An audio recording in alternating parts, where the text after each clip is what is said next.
El Departamento de Relaciones Públicas, Prensa y Protocolo de la Asamblea Legislativa presenta Asamblea Legislativa Noticias. Porque hay cosas buenas que decir.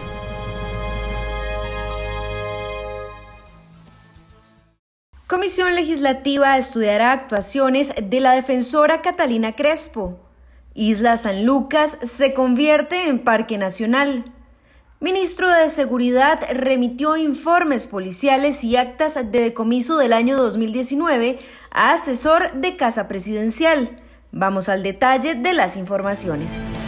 El ministro de Hacienda, Elian Villegas, pidió a los diputados incluir dentro del proyecto de ley de empleo público la reducción de salarios en situaciones de calamidad.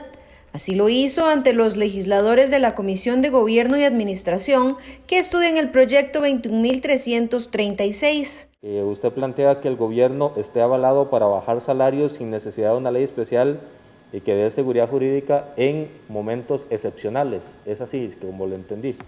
Y sí, precisamente yo lo que estaba señalando finalmente es que en situaciones como la actual, el Poder Ejecutivo, y aquí uno podría dejar algún tema de seguridad, por ejemplo, que tenga que ser un acuerdo razonado del Consejo de Gobierno, alguna cuestión muy particular, pero en una situación como la actual, y no me refiero a la situación actual, sino que se nos presentara alguna situación como la actual en el futuro, en una futura pandemia, y vuelvo a aclarar, no me estoy refiriendo a esta, para que en una futura pandemia el gobierno de la República pueda tomar la decisión y decir, ok, la economía se me hizo más chiquitita, voy a disminuir los salarios, y no como un efecto temporal, sino precisamente para decir, y vuelvo a arrancar con los salarios desde ahí. Por otra parte, los diputados consultaron a la ministra de Trabajo y Seguridad Social, Yanina Dinarte, sobre las licencias de paternidad que establece la iniciativa de empleo público, y si aún esta es una opción viable ante la crisis que vive el país generada por el COVID-19.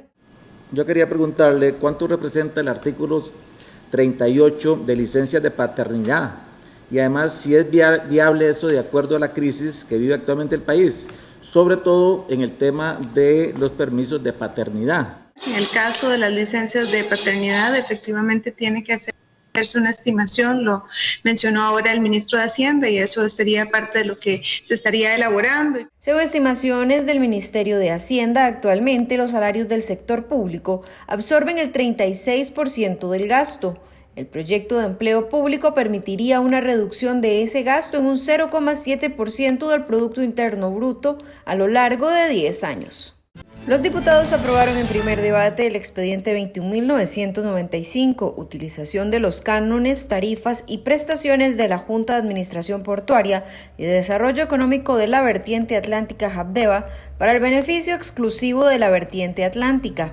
El objetivo de la presente ley es garantizar que los recursos que se obtengan como resultado del cobro de tarifas, cánones o cobros por los servicios públicos que presta la Junta de Administración Portuaria de Desarrollo Económico de la Vertiente Atlántica sean inembargables. Esta medida se da luego de que el sindicato de esta institución, Sintrahab, lograra un embargo de 5.000 millones de colones.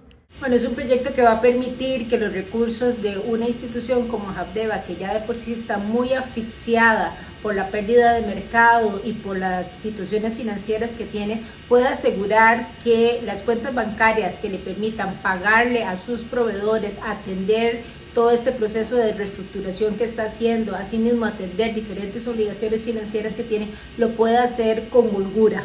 No queremos que los pocos recursos que en este momento la institución está captando tengan que ser quedarse fijos en una cuenta bancaria a la luz de la solicitud de un juzgado. De esa manera logramos entonces fluidez en la institución para que pueda atender todas las demandas que tiene, no solamente a lo interno de la institución, sino también con la provincia de Limón. Pero además queremos rescatar una y otra vez que los recursos generados por el canon de la apertura de los muelles son recursos que se podrán utilizar única y exclusivamente para desarrollar proyectos de impacto en la provincia de Limón. Ese es el único rubro que queda autorizado, que ya de por sí venía autorizado en la ley de concesión. No queremos poner en riesgo esos importantes recursos de los que está disponiendo la provincia de Limón para llevar a cabo obras de infraestructura, obras necesarias que han estado postergadas a lo largo de muchísimos años y que ahora tenemos la oportunidad de poder utilizarlos de manera asertiva. Además, el plenario legislativo aprobó en su trámite de segundo debate el expediente 21.348, autorización a la municipalidad de Nicoya para que segregue en lotes un inmueble de dominio privado de su propiedad y los done a personas de escasos recursos en residencial Los Lirios de Rosario de Nicoya. Pero lamentablemente, como pasa muchas veces en nuestro país, no se concretó la titulación de esas viviendas. Entonces tenemos una situación donde ya hay una comunidad, un asentamiento, un barrio consolidado, donde viven familias que lograron construir su casa con el esfuerzo familiar y con los recursos de los programas de vivienda del Estado costarricense, pero el terreno sigue sin segregarse y sigue inscrito a nombre de la Municipalidad de Nicoya, aunque ya evidentemente no lo utiliza la municipalidad. Esas personas incluso pagan todos los impuestos municipales, pagan el impuesto de bienes inmuebles, pagan los servicios de recolección de basura, los servicios municipales, pero no tienen la titulación de su propiedad, de su vivienda. De ahí que surja la necesidad de este proyecto de ley. Hay un acuerdo que tomó la municipalidad ya hace varios años de solicitar a la Asamblea Legislativa una ley para resolver esta problemática. Hay una lista que ustedes pueden ver de 30 familias beneficiarias, son prácticamente todas mujeres jefas de hogar que ya viven en este residencial. Los diputados también avalaron en segundo debate el proyecto 22.079, que autoriza la prórroga de los nombramientos de los comités cantonales de la persona joven y de la Asamblea Nacional de la Persona Joven. Ellos son la razón de este proyecto de ley que presenté y que estaríamos votando en segundo debate, justamente para que la Asamblea Nacional de la Persona Joven y los comités cantonales de la persona joven puedan seguir funcionando a través de una prórroga de los nombramientos en estos órganos por un periodo ya sea de 2 años o de 1 año según corresponda. Aprobar este proyecto es fundamental en virtud de la dificultad que existe en este momento para que este tipo de organizaciones puedan realizar sus asambleas de manera presencial. El expediente 22.099 también fue aprobado en segundo debate por los diputados. Este autoriza la prórroga de los nombramientos de los órganos constituidos al amparo de la Ley número 8285 del 30 de mayo del 2002, Ley de creación de la Corporación Arrocera ante la declaratoria de la emergencia nacional por el COVID-19. El presidente de la Asamblea Legislativa, Eduardo Cruikshank, anunció a los diputados jefes de fracción la conformación de una comisión especial que estudiará las actuaciones de la defensora de los habitantes, Catalina Crespo.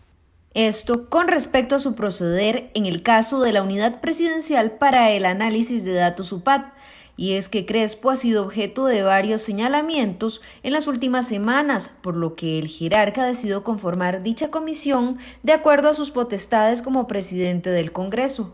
Es resorte exclusivo de esta presidencia el conformar esa comisión para que entre a hacer las indagaciones y que no es un asunto optativo de la presidencia, sino que es conforme a la normativa, es vinculante para mí tener que configurar esa comisión. La nueva comisión estará conformada por 7 legisladores, quienes tendrán un plazo de 15 días para rendir un informe al plenario legislativo. Les adelanto que he tomado la decisión de que sea una comisión de 7 miembros y que la vamos a conformar conforme a los principios de proporcionalidad de las fracciones, según lo hemos hecho en la conformación de comisiones de otra naturaleza. De manera que voy a estarles solicitando a las fracciones que manden al representante o la representante para integrar esa comisión lo más pronto posible, y de acuerdo con la legislación esa comisión tendrá un plazo perentorio de 15 días para rendir el informe, y una vez que recibamos el informe se somete al Pleno ese informe y el Pleno es el que decide si la señora defensora incurrió o no en alguno de los hechos que se le endilgan. Además, los legisladores acordaron que el próximo miércoles 19 de agosto comparecerá ante los 57 diputados el ministro de Ambiente Carlos Manuel Rodríguez, quien deberá explicar las acciones del gobierno ante la minería ilegal que se da en Cruzitas de San Carlos. Los jefes de fracción también escucharon un informe del médico del Congreso, Walter Rodríguez, quien señaló que actualmente hay 3 funcionarios contagiados de COVID-19. En total, 15 trabajadores han sido investigados. El plenario legislativo aprobó en primer debate el expediente 21.287, creación del Parque Nacional Isla San Lucas. Con esta iniciativa, los legisladores pretenden potenciar el atractivo turístico de la provincia de Punta Arenas y con esto generar más fuentes de empleo en la región. Además, los diputados señalaron que con la creación de este Parque Nacional también buscarán reactivar la economía de la zona. Este proyecto de ley va a generar efectivamente una administración diferente de un parque nacional. Va a ser una administración diferente porque también va a ser conjunta, va a estar ahí presente o representado el Ministerio del Ambiente, el Ministerio de Cultura, el de Turismo, la Alcaldía y una representación local, más otro representante del Poder Ejecutivo. Podrán además someter a fideicomiso con un banco del Estado la gestión administrativa y financiera de este nuevo Parque Nacional. La visión efectivamente es distinta. Va a ser un parque nacional en donde habrá de protegerse el ambiente, en donde habrá de protegerse el recurso natural, pero no vamos a dejar en segundo ni tercer lugar a la protección del patrimonio histórico que le pertenece a nuestros hijos. Indudablemente, esta propuesta de ley se convierte en un instrumento para incentivar el turismo de Punta Arenas y propiciar la riqueza y los recursos que generen, que queden en la provincia a fin de que sean invertidos en beneficio de los propios puntarenenses. Ojalá la iniciativa también sirva para fortalecer el trabajo conjunto entre el ICT y la Cámara de Turismo de Punta Arenas.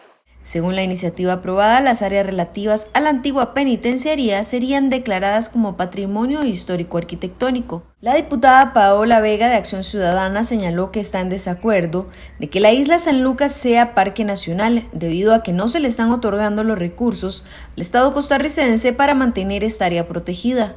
¿Qué pasa con este proyecto de ley, compañeros? ¿Y yo por qué no lo puedo votar a favor? Porque es un proyecto de ley hipócrita. Es un proyecto de ley hecho a contrapelo de la Ley Orgánica del Ambiente. Y los parques nacionales, perdón, y con todo el respeto, no se crean porque se le ocurre a un diputado o a un jerarca. Yo he sido crítica, incluso cuando en mi gobierno crean un parque nacional en una gira diciendo créese el parque nacional, sin contenido presupuestario. ¿Por qué? Porque soy verdaderamente conservacionista y ambientalista, y los parques nacionales no son un juguete y no son un eslogan de campaña, ni son la plataforma política de la campaña de nadie. La isla San Lucas fue declarada Refugio Nacional de Vida Silvestre en el año 2001 y Patrimonio Histórico Arquitectónico de Costa Rica en el año 2002. Tiene una extensión de 472 hectáreas y cuenta con un centro penitenciario, una capilla, 6 celdas, un dispensario, la casa de vigilancia y un módulo de baños. La isla San Lucas albergó el centro penitenciario que funcionó entre los años 1873 y 1991, cuando fue clausurado. El ministro de Seguridad Pública, Michael Soto, confirmó que recibió una solicitud de información sensible por parte del señor Santiago Álvarez Ovares, asesor de Casa Presidencial. Según el jerarca, remitió la base de datos denominada Informes Policiales y Actas de Decomiso durante el año 2019 a dicho asesor, justificando que Álvarez era el enlace del presidente de la República con el Ministerio de Seguridad.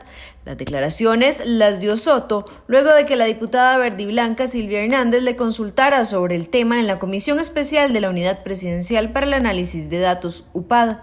Usted recibió una solicitud de información por parte del despacho del presidente de la República para que remitiera a ese despacho la base de datos de nombre, informes policiales y actas de decomiso para el año 2019, ¿sí o no? Efectivamente, según consta en el oficio que le envía a su persona, del señor Santiago Álvarez recibí esa solicitud. Usted argumenta que remitió la información solicitada al despacho del presidente, pues el presidente de la República es quien ostenta el mando supremo de la fuerza pública según el artículo 139, inciso 3 de la Constitución Política. ¿Mantiene usted esa posición, ministro, sí o no? Sí, efectivamente, sí, señora. Y también lo hago amparado, ahí dice, perdón, al artículo 8, incisos A y B de la Ley de Protección de Personas, la Ley 8968. ¿Quién le dio a usted esa alegre interpretación de la Constitución Política que habilita al presidente de la República a solicitar datos sensibles de los habitantes solo porque ejerce el mando de la fuerza pública? Es mi interpretación. ¿Considera usted en su interpretación que el presidente de la República está sujeto al principio de legalidad, sí o no? Sí, está sujeto al principio de legalidad basado en esa norma, para el efecto en concreto de este caso. La diputada Ana Lucía Delgado de Liberación Nacional aseguró que de conformidad con el principio de legalidad, solo el presidente de la República podía tener acceso a la información remitida al asesor presidencial. La legisladora apuntó que el ministro no estaba en la facultad de entregar esa información sensible a un tercero. De manera que usted, a mi criterio, no estaba en la facultad de entregarle esta información a cualquier persona, aunque usted considere que sea un acto administrativo el requerimiento verbal de un tercero que está sentado a la par del señor presidente de la República. ¿Por qué? Porque resulta que la norma constitucional, y si usted revisa las mismas actas de la norma, son bastante claras al señalar que esas funciones fueron adjudicadas de manera exclusiva y única al presidente de la República. Y aunado a eso, una información tan sensible fue requerida mediante la informalidad de una petición verbal. Señor ministro, cuénteme una cosa. ¿Considera usted entonces que todos los asesores del presidente, siendo incluso aquellos más cercanos, y todas sus manifestaciones verbales están avaladas por el presidente y no es necesario hacer ningún tipo de verificación? No es que yo considere que un acto, una solicitud verbal sea un acto administrativo, no es que yo lo considere, hay jurisprudencia al respecto de esa temática. Hay acciones verbales que de acuerdo al contexto se consideran actos administrativos, no es una interpretación mía. A la comisión de la UPAT también fue llamado Santiago Álvarez Ovares, quien se abstuvo de declarar ante todas las consultas que le hicieron los legisladores. Los diputados señalaron que Álvarez Ovares es uno de los responsables de la creación de la UPAT. Yo le pido vehementemente al presidente de la República que prescinda de los servicios del señor Álvarez. Es un funcionario público que no está dispuesto a rendir cuentas, y un funcionario público que no está dispuesto a rendir cuentas es un funcionario público que no puede quedarse en la administración pública. Esta comisión no decide llamarlo a usted, don Santiago, por gusto, por querer molestar, por querer generarle algún inconveniente o proceso judicial. Por el contrario, es que quedó demostrado en la audiencia anterior que se cometió un acto gravísimo al podérsele brindar información sensible, como ya lo leyó la diputada Ana Lucía Delgado en los oficios que han sido remitidos a esta comisión, información sensible de los habitantes, cuando la única forma que eso podía mediar era a través de un convenio y a través de un contrato de confidencialidad. Las solicitudes que usted giró meses después de ingresar a Casa Presidencial como funcionario de la presidencia, según lo señaló el día de hoy, Esas solicitudes se hicieron muchísimo antes de existir el convenio y nunca existiendo un contrato de confidencialidad para su persona. Es comprobado en esta comisión que se manejó información sensible de las y los habitantes, en donde el mismo funcionario Erickson Álvarez Calón le indica que manipule o maneje esa información con mucho cuidado al ser información sensible. El asesor Santiago Álvarez Ovares fue acusado la semana anterior por los diputados ante la Fiscalía General de la República por el presunto delito de traslado de información sin autorización. Y es que el director del Cinerube, Erickson Álvarez, admitió recientemente el haber trasladado información sensible de los costarricenses a Álvarez, sin que éste hubiese firmado ningún convenio de confidencialidad. El Departamento de Relaciones Públicas, Prensa y Protocolo de la Asamblea Legislativa presentó Asamblea Legislativa Noticias. Porque hay cosas buenas que decir. Si tiene alguna consulta sobre el Congreso, puede visitar el portal legislativo www.asamblea.go.cr. Además, puede seguir las transmisiones del plenario en dicha web a las 2:45 de la tarde de lunes a jueves. En YouTube somos Parlamento CR, en Facebook somos asamblea.legislativa.costarrica y en Twitter nos encuentra en @asambleacr.